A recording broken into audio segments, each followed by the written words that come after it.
Alors, bonjour mes chers amis et bienvenue dans cette nouvelle vidéo. Aujourd'hui, nous allons voir comment on dérive les fonctions définies par intégrale. Donc, de façon générale, vous avez f de x qui est donné par intégrale, d'accord, de g de t dt. Mais attention, les bornes d'intégration, nous avons u de x et v de x. Donc, c'est très important de comprendre que le g ici est uniquement fonction de t, d'accord? Et donc, pour comprendre le principe, qu'est-ce qui se passe? Nous allons faire comme si on voulait calculer cette intégrale. Et pour calculer cette intégrale, qu'est-ce qu'on fait généralement? On détermine une primitive de g.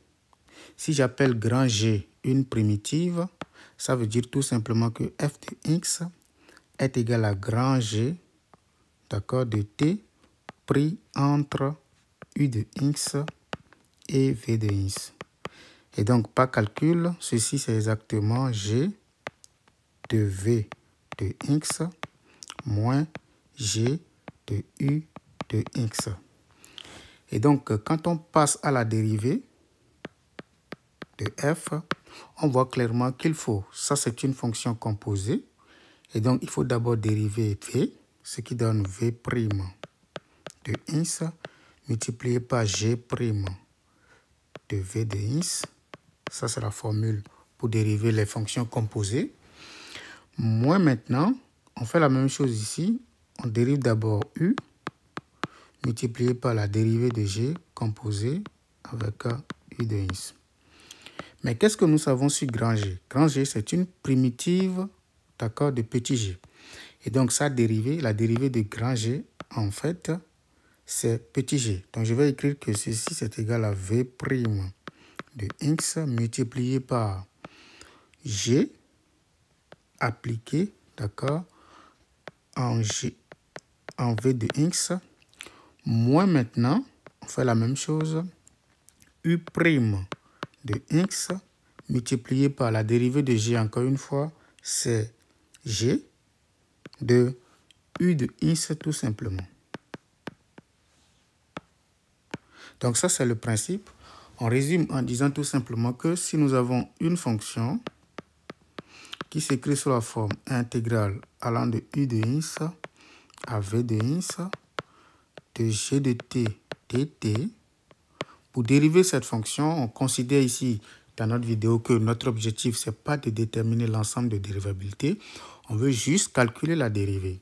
Donc, pour calculer la dérivée, on va simplement, il faut faire beaucoup attention, ça fait,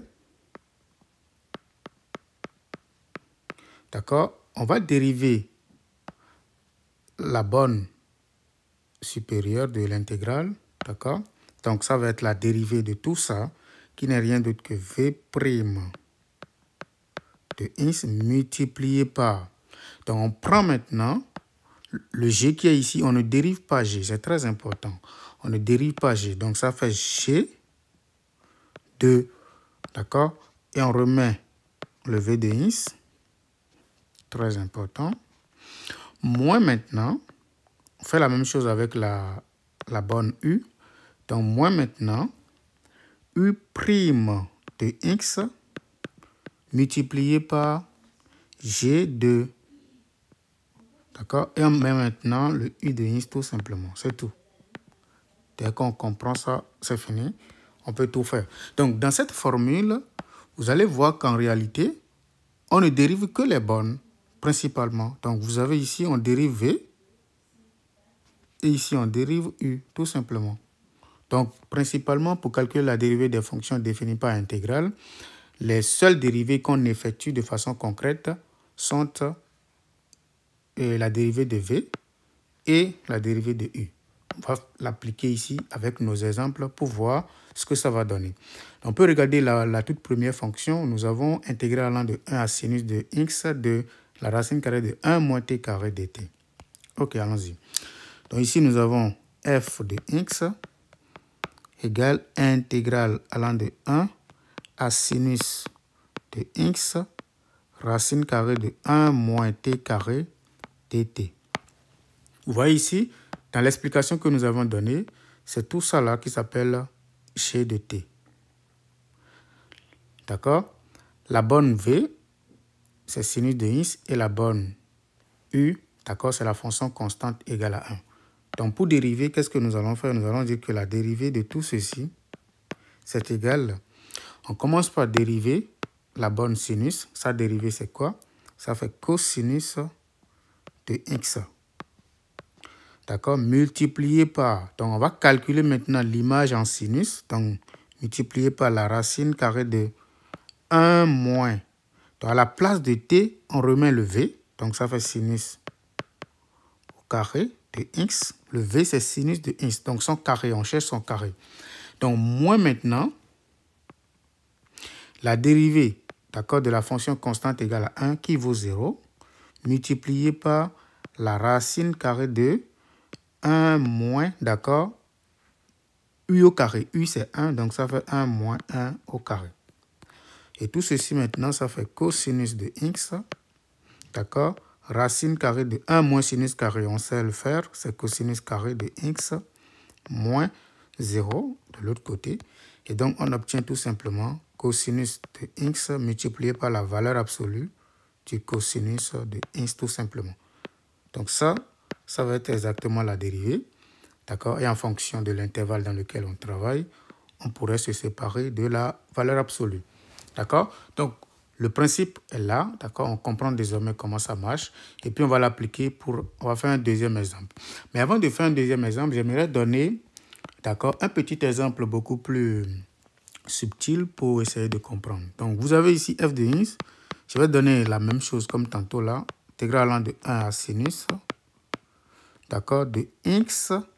D'accord? Racine carrée de 1 moins t carré dt. Vous voyez? Ici, maintenant, c'est beaucoup plus subtil parce que nous avons ici cette fonction qui n'est pas uniquement fonction de t, mais c'est facile parce qu'on intègre ici par rapport à t. Et puisqu'on intègre par rapport à t, on va considérer le x comme étant une constante de t. Et donc, on va sortir le x de l'intégrale. Donc, on obtient alors x multiplié par 1 intégrale allant de 1 à sinus de x de la racine carrée de 1 moins t carré dt. Vous voyez? Et donc, pour intégrer ici, et pour dériver, excusez-moi, on va faire beaucoup attention. On va considérer tout ceci comme étant un produit. Vous voyez ici? Donc, la première fonction, ça va être la fonction qui a x associe 1. Et la deuxième fonction, ça va être la fonction définie par intégrale. Et donc, pour dériver ça, on va utiliser la formule de dérivation de produit. Donc, je rappelle, uv, sa dérivée, ça fait u' fois v plus u fois v'. Donc, pour dériver tout ça, je vais commencer par dériver tout ceci, qui n'est rien d'autre que 1, multiplié par la fonction là, sans dériver, parce que ça fait u fois v, donc intégrale allant de 1 à sinus de x, racine carrée de 1 moins t carré dt, plus maintenant x multiplié par la dérivée de tout ceci. Vous voyez? Or, je viens de faire cette dérivée-là, je vais juste copier. Ça fait cosinus de x multiplié par la valeur absolue de cosinus de x tout simplement. Donc, in fine, la dérivée de la nouvelle fonction que je viens de donner donne un intégrale allant de 1 à sinus de x, racine carrée de 1 moins t carré dt, d'accord, plus x cosinus de x, valeur absolue de cosinus de x tout simplement. Voilà, nous avons compris le principe. Je vais encore faire un exemple maintenant avec les exemples qui sont ici. D'accord, je vais peut-être faire le dernier parce que c'est la même chose. D'accord, si on comprend le principe, c'est tout. On le fait simplement. Je vais faire le dernier, intégrale allant de x exposant 5 à moins x au carré de cosinus de exponentielle de t dt. OK. Donc, vous avez ici f de x égale à intégrale allant de x exposant 5 à moins x exposant 3, si j'ai bien écrit, moins x au carré, pardon. Voilà, donc, de cosinus, d'accord, de exponentielle de t dt. OK. Donc ici, ça va être le V. Et ici, ça va être le U. Et la fonction G, c'est ça. Donc, qu'est-ce que je vais faire pour dériver tout ça? Je vais dire que la dérivée de f, c'est égal. Je vais commencer par dériver cette fonction-là. Sa dérivée, c'est quoi? Moins 2x, tout simplement. D'accord? Multiplié par quoi? Donc, je calcule cette fonction au point t égale à moins x carré. Donc, je remplace simplement t ici par moins x carré. J'obtiens quoi? J'obtiens exactement cosinus de exponentielle de moins x carré. C'est tout. Vous voyez? Maintenant, la dérivée, d'accord, de u, qui n'est rien d'autre que 5x exposant 4, multiplié maintenant par quoi? Je fais la même chose, mais je vais l'évaluer maintenant en x exposant 5, qui donne alors cosinus de exponentielle de x exposant 5, tout simplement.